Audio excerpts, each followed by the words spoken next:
It's pretty easy for a person with your great track record to sometimes get a bit complacent. I mean, you got the CEO behind your name. What do you do to keep grounded? What do you do to keep from getting satisfied and leveling out and continuing to grow?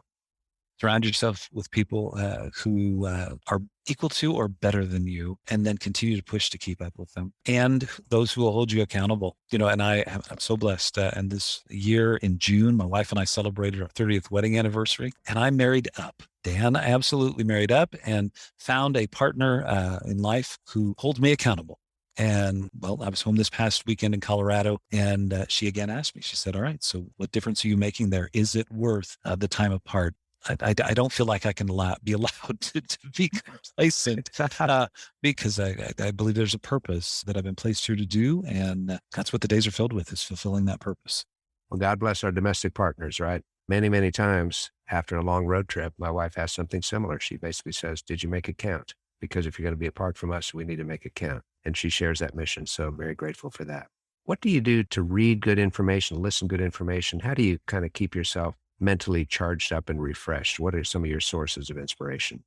Oh, I love books, and I love the tactile books. I know you Mm. can consume so much in the digital audio format, but yeah, I'm constantly looking for that next book to drive my new thinking, and consistently looking for reading. I once heard, and I don't know if this statistic is actually correct, but if you read 10 books on a topic, you end up being in the top certain percentage, you almost end up being an expert in that space, because digesting information in these areas becomes so critical in truly being able to understand and know, and then to chart a path forward. And then the fun part is continuing to test those theories that you've read about Mm. and whether they truly work. For instance, John Maxwell's developing the leader within you has the phases of leadership development, and that you've got to go beyond just your rights as a leader. Like me as a CEO, I have certain rights. I get to sign off on things.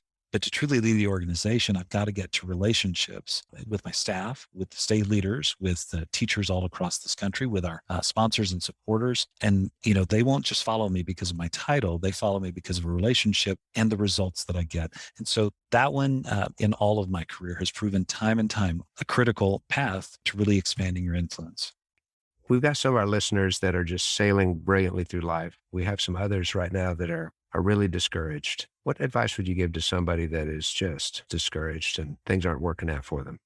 We have a tremendous amount of anxiousness, confusion, and hurt, and feeling of loss across our nation, especially over the past year. And it's only exacerbated pre-existing situations where individuals have felt like that. And I will tell you, for me, first and foremost, I do go back to my faith, and I know that's not the path for all, but for those that do or have had a faith, reconnect there. For those that are looking for other opportunities, I would reconnect with those individuals that originally helped you get where you are, whether that's a former teacher or a friend that you've lost contact with. And the nice part is, with the internet, you can track down just about anybody you went to that might have been in your past. Maybe it's a former employer that was a great mentor to you, but reach back out to those individuals, because I do believe that in those moments of need, reconnecting with prior successes will fuel that next step in.